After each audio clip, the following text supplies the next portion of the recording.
Right, so Duffer, we got filters for this and the other, the two SLs, SRs and whatever. Anyway, we've got the filters and we've got the bobbins, around anti-vibration mounts for the little twin as well, so we'll get onto that. This needs an oil and filters change because I don't know when it was done last. I have no idea. We've got no paperwork. So I've ordered the filters. Now, when you get filters, because you don't know what this is going to do, is it going to be standby set or is it going to be as it is at the moment, a prime power unit? Scribe in there with a screwdriver, I did it with a scribe, the date, like picking up on the camera, and the engine hours. So whoever comes to it next knows when it was done.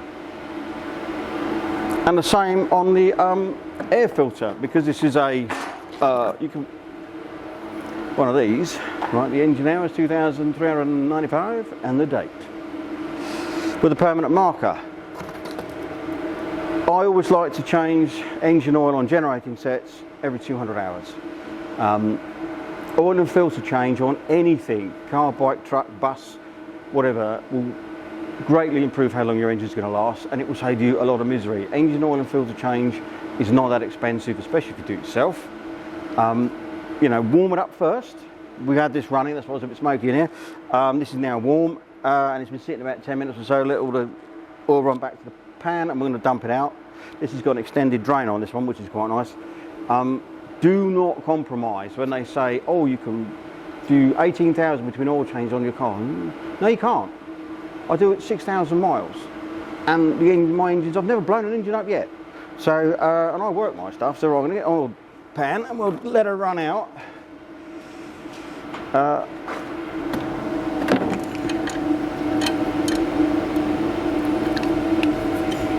Oh, marvellous, it wasn't put in by a gorilla. And that's another thing, when you're doing sump bolts up on your car or whatever, this is a BSP bung, so it's got a bit of meat to it, but don't swing on it like you're trying to hold up the Forth Road Bridge. That's not a good sign, that's bunged up with goo, look at that. We have a sump full of goo. Wow. That hasn't been changed in a while, has it? Now this is going to get interesting, how we clean this out. Unless there is a tap on it, I doubt that very much. No, it is straight into the sump. No, I'm the idiot, there is a tap on it, there's a safety tap. That's good. Alright.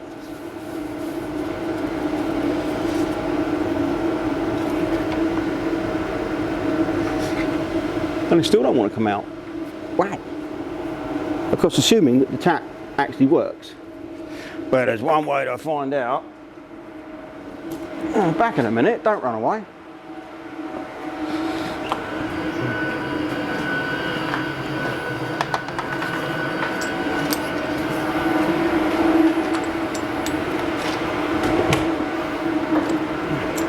Now we know this has had oil filter changes because it's got a Baldwin's filter on it, which are perfectly good filters, by the way, not Lister ones.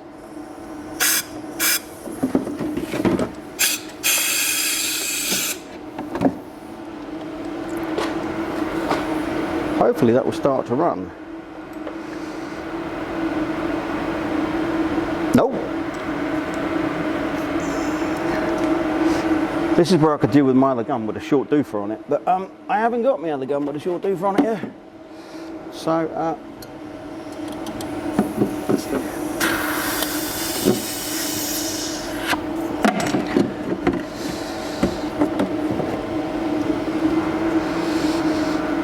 now obviously I don't know how much these hold either. So, it has obviously got some snot in the bottom of the sump. But this is why you should change your oil and filter every 200 hours on plant. Because that avoids that. I mean, it has very, very good oil pressure because I've checked it with a pressure gauge.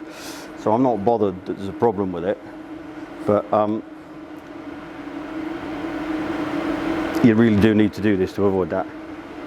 Right, let's do the air filter while that's draining out. Nice and easy on these.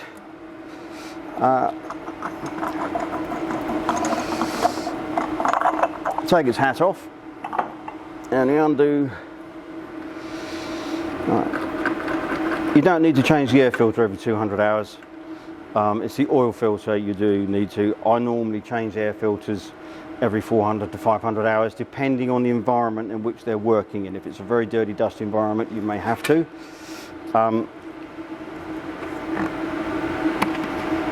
And then have a check around. Is that the same size? Because this is a Fleet Guard, so it should be the same one. If you get a different manufacturer's filter, just check dimensionally it's correct, and it will fit in the hole. Then we stick that, and as you can see, this is clear. If I can get hold of it, that's clearly done some work. That's done more than probably 500 hours, and it was up in the Peak District in a beautiful location where not a dirty, dusty environment, so that's done a lot of hours. They give you a nice washer to replace it with. There's absolutely nothing wrong with the one that's on there, so that goes in my come in handy, get you out of trouble drawer.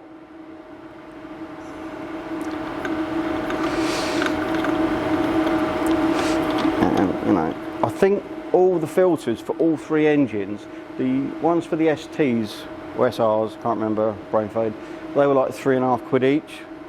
Not expensive.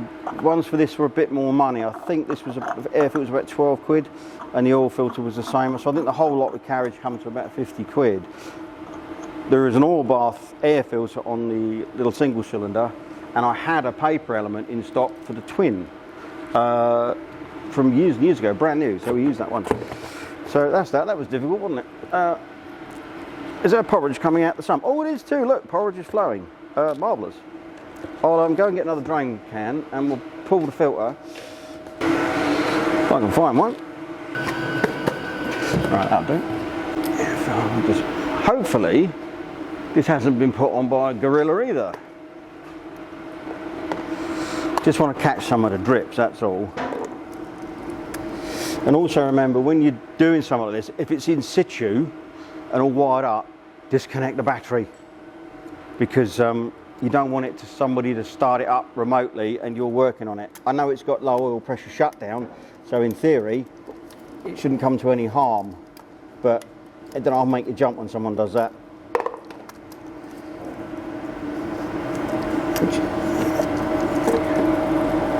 Oh yeah, that's all right. That's coming off.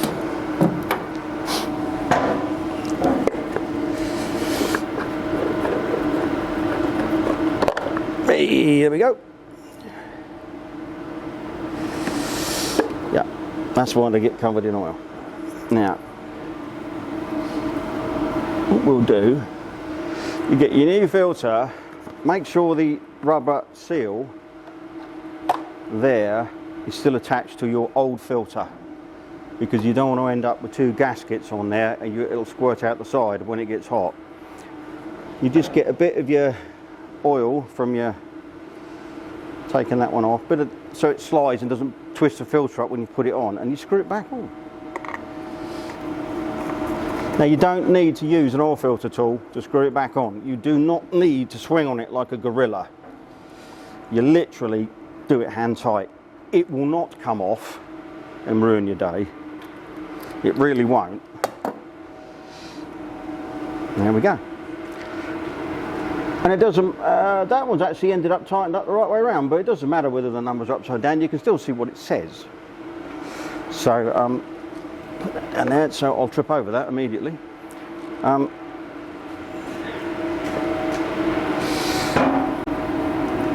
of course, normally when these are in situ in a generator house, you can generally get to them and do this job. It is not difficult to do, it really isn't.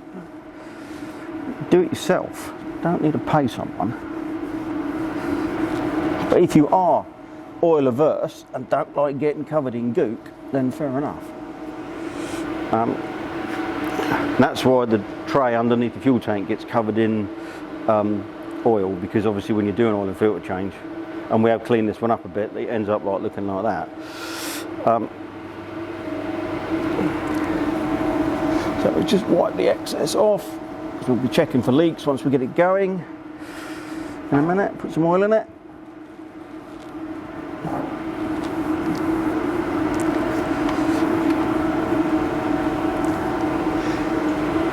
Right, storage going. Oh, still coming. Right. Right, what we're going to do, because I'm going to leave that I want that to run right out, so I might put a jack under the back of the generator and tip it up, so it's all going to come to the front of something. I want to really get it empty. So what we'll do, we'll take a break and we'll come back once we've got all the snot out of the sump. All right, so see you shortly. Refilled it with oil. I use 1540 heavy duty diesel oil. I don't buy the big major brands, there's no point, you pay way too much money for it. I think we've used a lot of, at this occasion, Smith & Allen, been around for years, used that. So we've checked it, we're just slightly above full, but we've got to fill the oil filter first. So, and it took 4 litres. So we'll connect up to the battery. Now, when this fires up, you will not be able to hear me. We're going to fire it up, let it settle down. I'm going to check for leaks around the filter, and then we're going to stick a bit of a load on it. And then we'll shut it down, and that will be good, and we'll check it later on when it's, everything's settled again. So right, brace yourself.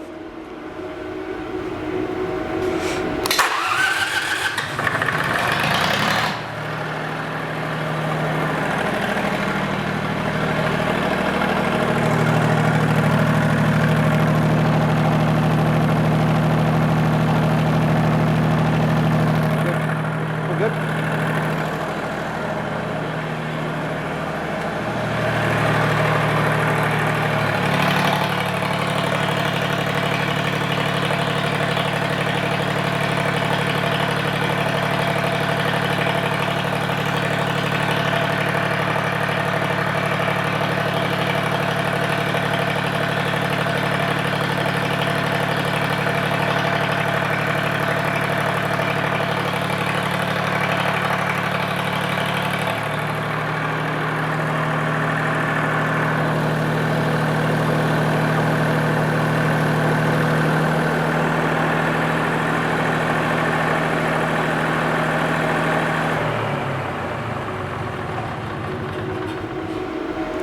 Right, now when you've had an engine running, there wasn't very much load, it's about 3.5 kilowatts, not loads.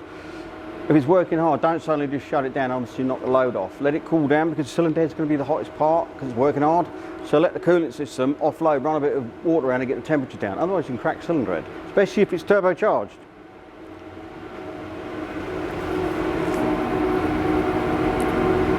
Let's have a quick look.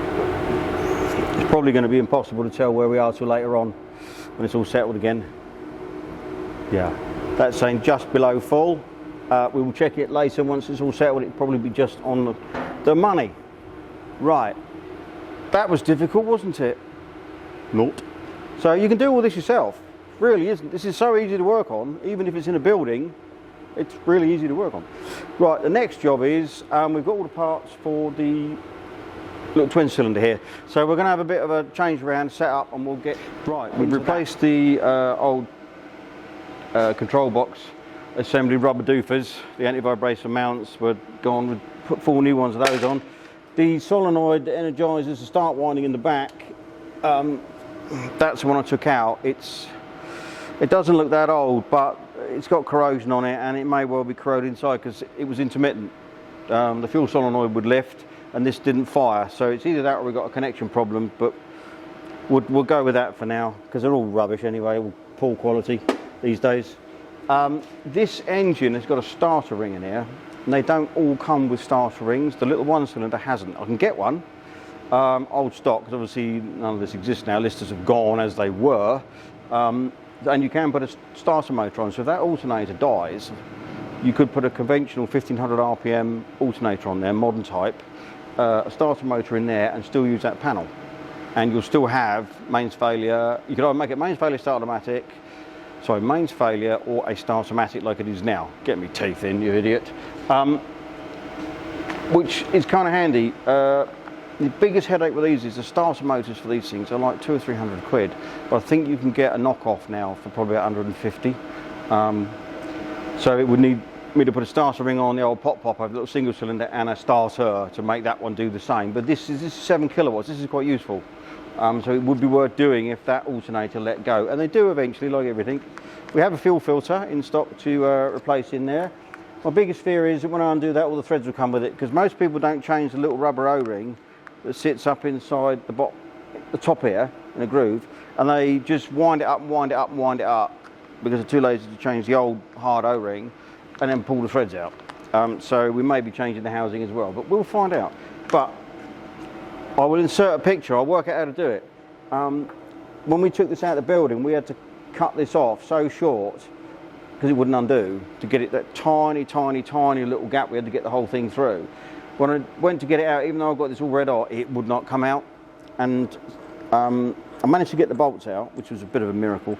But unfortunately, butterfingers, this had already had a crack in it. And so I'll put a picture of it broken. It was 90% busted, but I did manage to V it out and TIG braze it.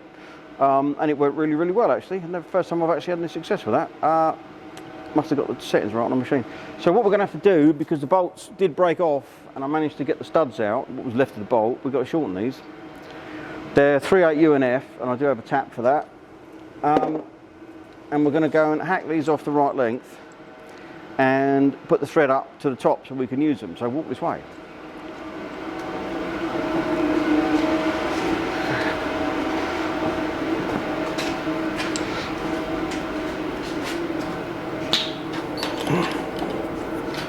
I'm literally just going to hack the thread off and put a cone to make it start. I'm going to stick them in a lathe and wind the thread on quick.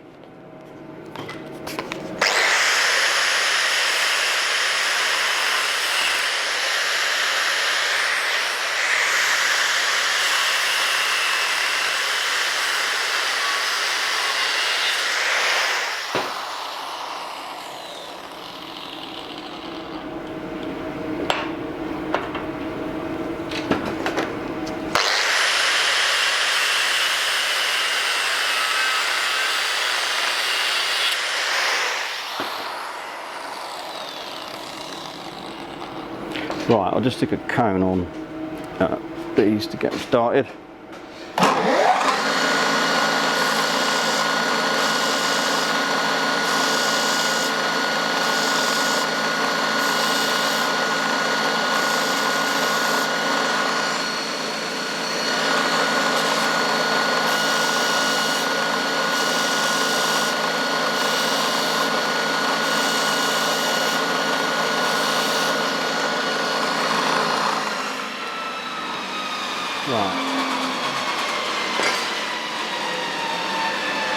Now, some of you are going to say, oh, you could turn the cone on that in the lathe. You're absolutely bleeding right, I could, but I'm not going to bother. It's quicker to do it this way.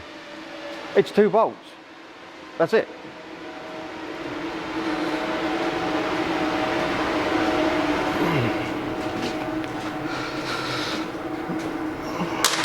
Right, and getting a bolt to run true in the lathe is a bit of a, is always a bit iffy anyway, so sort of put it in and give it a bit of a wiggle and see what you get. Let's see what we get. Hey! Like I said, it's always a bit of a trick. And I'm being very casual with the way I'm doing it because it's just a bolt. You know, don't get emotional.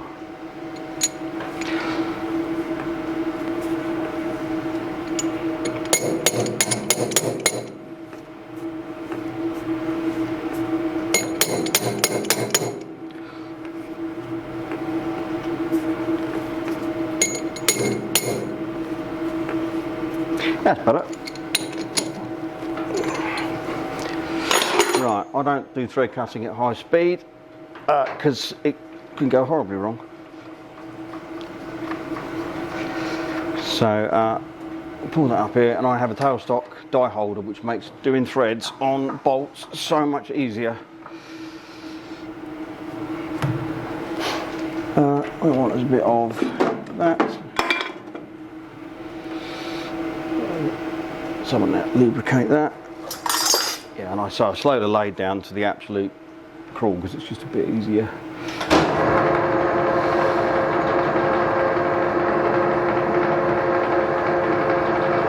You might want to come around this side and see it going actually. And this thing floats a bit, so even if your bolt isn't perfect, it doesn't matter.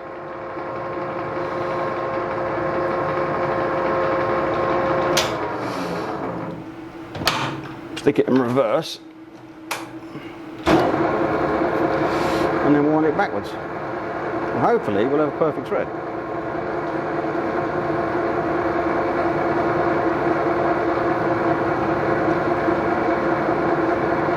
But at least the thread is on there square and true, so that it all goes in together, because it's quite a tight fit on that exhaust flange. There you go. That is as complicated as that gets. Yes, I can set the lathe up and do proper thread cutting, but it's 2 bolts. That is one of the originals. That is very slightly longer, so I might have to just tickle a bit off the end again. But I'd rather have it a little bit too long than too short to start with. And we'll do the same again. Not rocket science. And we'll see what the thread's like. I might have to just do the die up a bit. I didn't go in too crazily to start with. I might have to just do another pass by hand, because once you've got it square, I can stick it in the vise and put a standard die holder on and do it by hand. It's just getting it started true. That's the trick.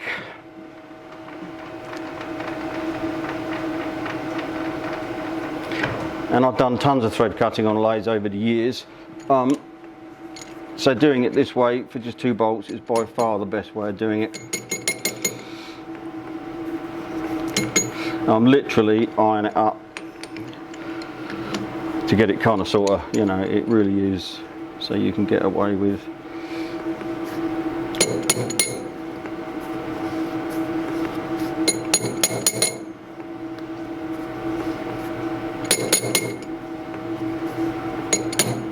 Whoops-a-daisy.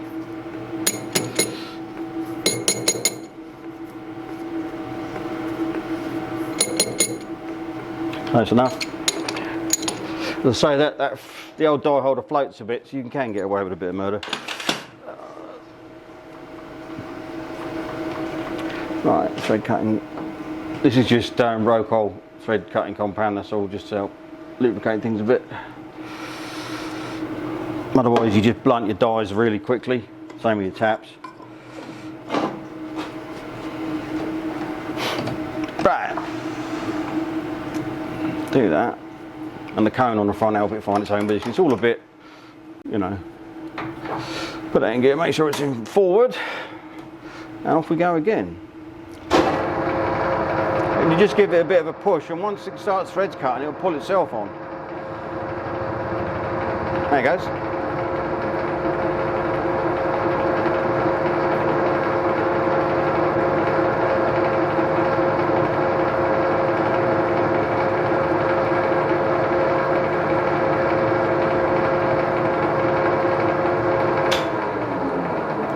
And this lathe does have working brakes, which is really handy when you're doing thread cutting, because you can stop it dead, hence I go slow.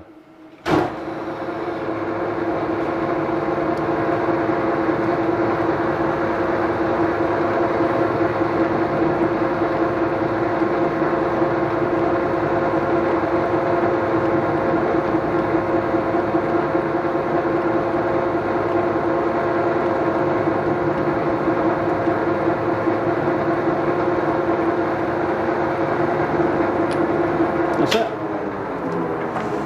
What we'll do, we'll go and try those on the engine and see if I need to cut the threads a bit deeper. Hopefully not. Hopefully not.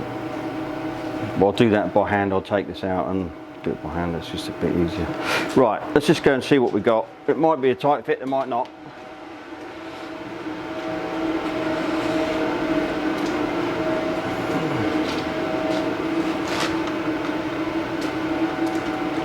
Well, they've gone in all right, yeah. That's fine. I have cleaned the threads out in this anyway, so yeah, that's fine. I don't want to worry about that. I will just make them very slightly shorter, so they're like the original. So I'll go and do that, and then we'll come back. Right. And we'll put it that's all back together. They went in fine. Put the old gasket back in. I'll see if I can get hold of one. They are available. Because obviously you can swap that to there and put the banking plate there if you want the exhaust going that way. But we're going to do the fuel filter. Now I'll turn the fuel off. That tap works backwards, so that is off, believe it or not. But I will now proceed to pour fuel everywhere. Hopefully I've got the right spanner. Oh, that wasn't too tight. Maybe we'll have threads. And these you find, this has got a Cooper's written on it, but they're done by AC Delco. I've seen them, and a few others, but it's the same filter.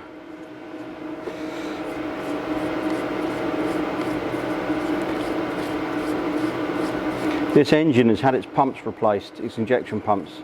They're in the back of the engine, they're not exposed. You have to take the engine cover off the back to get at them. And when I did to bleed it, because it seemed to have been run out of diesel, well, they all had actually, which I thought was a bit weird. They all had fuel in the tanks, but they'd all run out of diesel, which is odd. Anyway, we seem to have a full complement of threads in here by the looks of it. I used to keep this fuel filter housing, several of them on the shelf, because it was common to be threadless. Come on, there you come.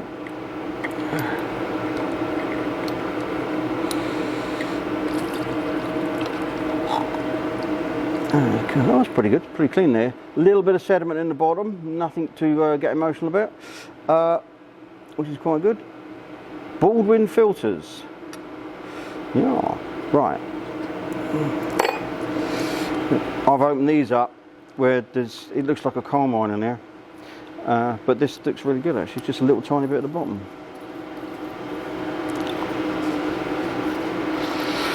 Now I'm pretty convinced that is the right filter.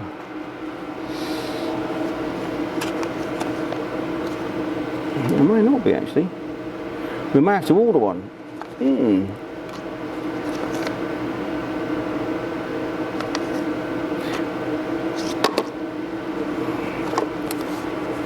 If we do, we do. Then there will be a gasket in here.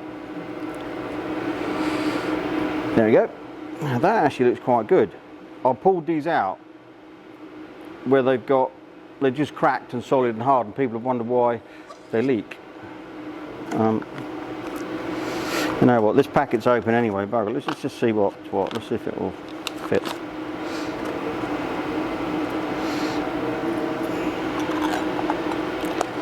Yeah, I did think they would fit. There are slight variations on sizes, but they will all fit. Yes, right size.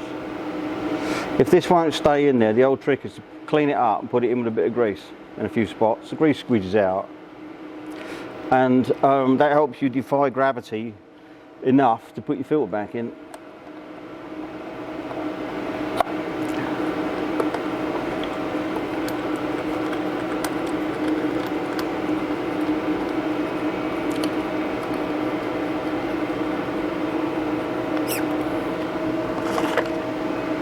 And all we've got to do is bleed each side of the filter housing, and hopefully we don't end up with any air down the line to the pumps, and we won't have to bleed it from there on in, which would be quite nice.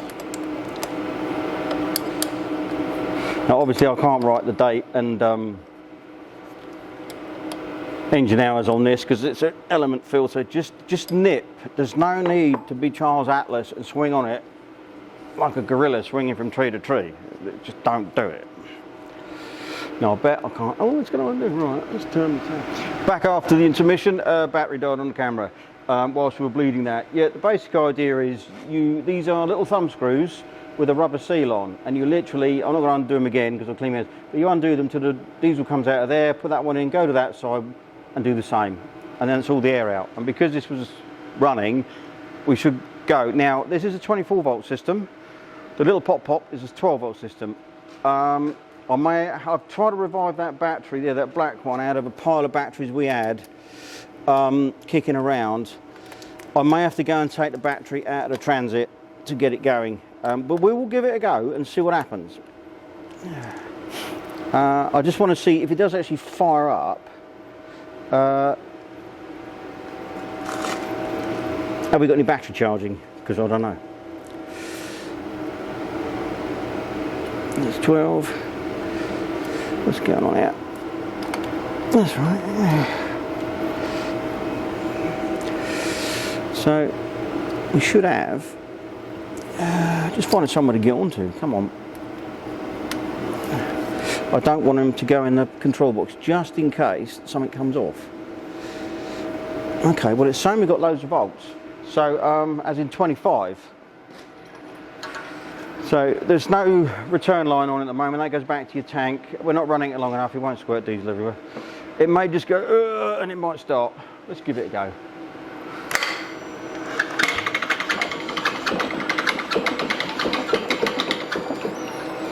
No, we're going to have to get the barrier to transit.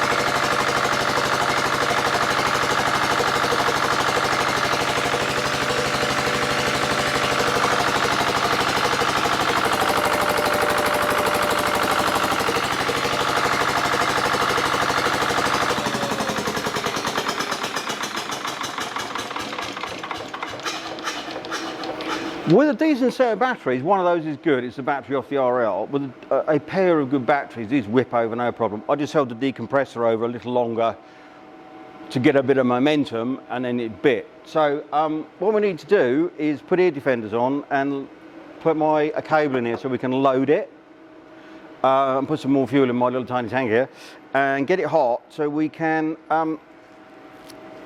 wiggle the engine over. It might do it itself actually. It's getting closer and closer to that gap, so I can stick a drip tray under it and pull the bung and dump the oil out of it. So we'll probably get sorted and come back because it's going to take me a while to wire things up, and I can plug in the frequency meter is not working on a panel, but I can replace that. So we'll be back to it.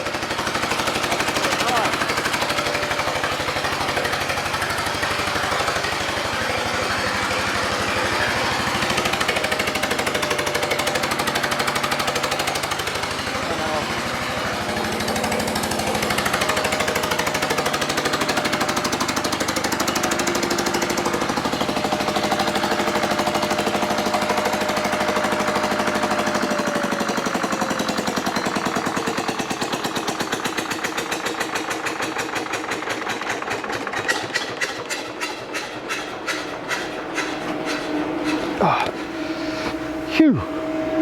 Right, excuse the smoke, that will get better. We don't know how long this unit's been down. It's a 7 kilowatt unit and we were pulling 4, so we're nearly 2/3 load. We just wanted to warm it up, and it did start without me having to hold the decompressor zone a little longer when we got it going before we brought the camera back in. There was no point bringing the camera back in with all this noise and smoke. The frequency meter's come back to life, and it's pulling the load better as it's warming up. So we will do a bit more running off camera. There is no point you seeing that because it's just lots of noise and smoke. That will get better. It's got so much compression, this engine. I've got no issues with the internals. It fired up immediately. It bumped over compression. So I've got no worries about it. I just want to have a quick, this is a fuel filter we took out, and I don't know whether the camera will pick it up. There is a small amount of dirt in the fuel, and the fuel is a bit discoloured. That is perfectly normal. If it was black, I'd be worried, but that's obviously, it needed replacing, but that's okay. So don't worry about things like that if you see it. So what we're going to do, we'll call that it for this video, and we'll come back when we do the little pop. We will come back and do a whole video on that one, because this I want to run a bit more and then dump the oil out of it while it's warm. And it is slowly walking itself to the gap in the pallet, saving me barring it over. So what we'll do, we'll say cheerio for now and see you in the next one.